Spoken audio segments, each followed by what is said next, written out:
আসসালামু আলাইকুম। পঞ্চম শ্রেণীর গণিত বই নিয়ে ধারাবাহিকভাবে আলোচনা করছিলাম। তার ধারাবাহিকতা 138 নম্বর পৃষ্ঠাটি নিয়ে তোমাদের সাথে এখন আলোচনা করব। এখানে আমাদেরকে বলেছে মেরি 2009 সালে 25শে ফেব্রুয়ারি জন্মগ্রহণ করেন।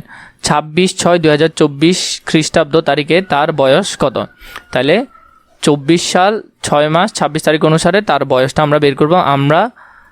আমার মনে হয় 26/6/2024 তারিখ হতে জন্মগ্রহণের তারিখ বাদ দিলে তার বয়স পাওয়া যাবে। শুধু বাদ দিলেই হবে না, তার জন্মদিনটিকে বিবেচনায় নিয়ে অতিরিক্ত একদিন যোগ করতে হবে। এই ক্ষেত্রে অবশ্যই দিন, মাস, বছর বিবেচনায় নিতে হবে। তাহলে আমাদেরকে ওর তারিখ দিল কত? 24/6/26 দিন। আর এখানের মধ্যে আমাদেরকে তার জন্ম তারিখ যেটা দিল সেটা হলো 25শে ফেব্রুয়ারি। তার মানে 25, মাস হলো 2 আর বছর হলো 2009। এখানের মধ্যে আমরা কি করব? বিয়োগ করব। 24 থেকে যদি 9 চলে যায় আর থাকে 15, মাস 6 থেকে 2 গেলে আর থাকে 4, আর 26 থেকে 25 গেলে হলো 1। তাহলে এখানে এক্সট্রা করে আমাদেরকে তার একুরেটটা বাছাই করার জন্য 1 যোগ করতে হবে। মেরির বয়স 15 বছর 4 মাস 2 দিন। মাইকেল 2013 সালের 25শে মে জন্মগ্রহণ করেন। কোন তারিখে তার বয়স 10 বছর 3 মাস 9 দিন পূর্ণ হবে?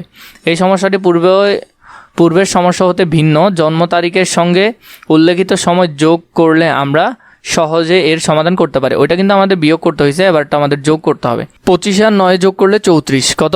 34। তো এখানের মধ্যে তোমরা যোগ করেছো ঠিকই, কিন্তু ভেবে দেখেছো অগাস্ট মাস যেহেতু 31 দিনে, সেহেতু আরও একটি দিন বেশি দিন মাসের ঘরে চলে যাবে, অর্থাৎ দিনের হিসেব হতে 1 বিয়োগ করতে হবে। তাহলে 34 থেকে আমরা এখানের মধ্যে আমরা কি করব? এই যে 34 থেকে আমরা বিয়োগ করে দিব 1 মাস। 1 মাসটা বিয়োগ করে আমরা কোথায়? এখানে অ্যাড করে দিব সেটা। তাহলে এখান থেকে যদি বিয়োগ করলে হলো কত? বিয়োগ করলে হবে যে 1 মাসটা ওইদিকে চলে যাবে। এখান থেকে আমাদেরকে আগে 31 বিয়োগ করে দিতে হবে, তাহলে 1 মাস চলে যাবে পরের ঘরে। তাহলে এখানে বিয়োগ করার পর আর থাকবে কত? 4। তো এখানে 5 আর 3, 5 আর 3 হলো যে কত? 8। একটা মাস যে এখান থেকে চলে গেল তাই হবে এখানে 9, আর এখানে 13 আর 10 হলো 23। তো তাহলে আমরা এটা লিখতে পারি। এখানের ক্ষেত্রে আমরা একটা জিনিস খেয়াল করলাম যে আমাদের 31 দিনে মাস ছিল, তাহলে আরও একটা মাস ওইদিকে চলে গেল। তাহলে এখানে আমাদেরকে ধরতে হবে 3। কত ধরতে হবে? 3। আর মাস হলো 9 2023, কারণ অগাস্ট মাস 31 হওয়াতে ওইদিকে 31টা আরও 1 এক্সট্রা চলে গেল। পরবর্তীতে এখানে আমাদেরকে বলেছে আমাদের মুক্তিযুদ্ধ শুরু 1971 সালের 26শে মার্চ। আমরা বিজয় অর্জন করেছি 1971 সালের 16ই ডিসেম্বর। তাহলে কত দিন মুক্তিযুদ্ধ চলেছিল? একটা থেকে একটা বিয়োগ করলে পাবো 16 থেকে 26 তো যাবে না, আমরা এখানে 30 দিন ধার নিব। কয় দিন ধার নিব? 30 দিন। তাহলে এখান থেকে একটা মাস কমে যাবে। তো 30 আর 16 কত? 30 আর 16 হলো 46। তো 46 থেকে যদি 26 যায় তাহলে 4, 6, 26 যদি চলে যায় তাহলে হলো 20। তাহলে নিচে হলো 20 দিন। এখানে 12 থেকে 1 মাস এখানে চলে গেছে, 30 দিন যোগ হয়েছে, তাহলে এখানে আছে আর 11। 11 থেকে যদি 3 যায়, 11 বিয়োগ 3 তাহলে হলো কত? 8। এখানে হলো 8।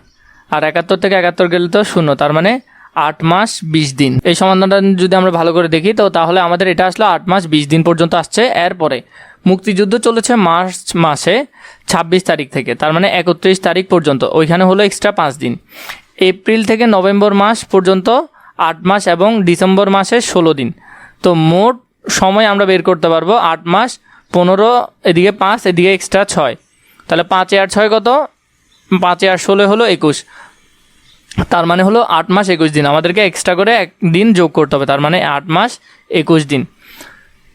16 থেকে 26কে আমরা বিয়োগ করতে পারি না, তাই 1 মাস 30 দিনকে আমরা দিনের ঘরে নিয়ে আসি এবং 30 যোগ 16 মানে 46 দিন থেকে 26 দিন বিয়োগ করি। আবার যেহেতু মার্চ মাস 31 দিনে, তাই আরও একদিন বেশি যোগ করেছে। আশা করি বুঝেছো কীভাবে করেছে। আমরা তো এটা বের করলাম এবং আমি তোমাদেরকে তখন বললাম। 2 নম্বরে নুরি এবং মেহেদি 2 ভাই বোন। নুরির বয়স 13 বছর 5 মাস এবং মেহেদির বয়স 8 বছর 8 মাস। তাদের 2 ভাই বোনের বয়সের পার্থক্য বের করতে বলছে। তো পার্থক্য এখানে গাণিতিক, এটা আমরা লিখব। তোমরা চাইলে এখান থেকেও দিতে পারো। যেমন প্রথমে আমরা ক্ষুদ্রতর এককের এবং ক্রমান্বয়ে বৃহত্তর এককের বিয়োগ করব। পূর্ণ সংখ্যার মতো আমরা হিসাবটা করব। দেখো বিয়োগটা একটু ভালো করে খেয়াল করো। এখানে আছে 13 বছর আর এখানে আছে 5। উপরে 5 নিচে 8 বিয়োগ কি করা যাবে? যাবে না, ধার নিতে হবে। এখন 1 বছর থেকে যদি আমরা মাসে ধার নিই, 1 বছর সমান কত? 12 মাস। তাহলে 5-এর সাথে 12 যোগ করতে হবে। 5-এর সাথে 12 যোগ করলে কত হবে? 17। 17 থেকে যদি 8 যায়, 17 থেকে 8 গেলে হবে 9। তো এখন 13 থেকে আমরা 1 নিয়ে নিছি, এখানে আর 12 আছে, 12 থেকে যদি 8 যায় তাহলে এখানে হবে 4। তাহলে 4 বছর 9 মাস। কত বছর? 4 বছর 9 মাস। তো এভাবে করে এই পৃষ্ঠাটা খুবই সুন্দর করে সমাধান করে ফেলতে পারবে।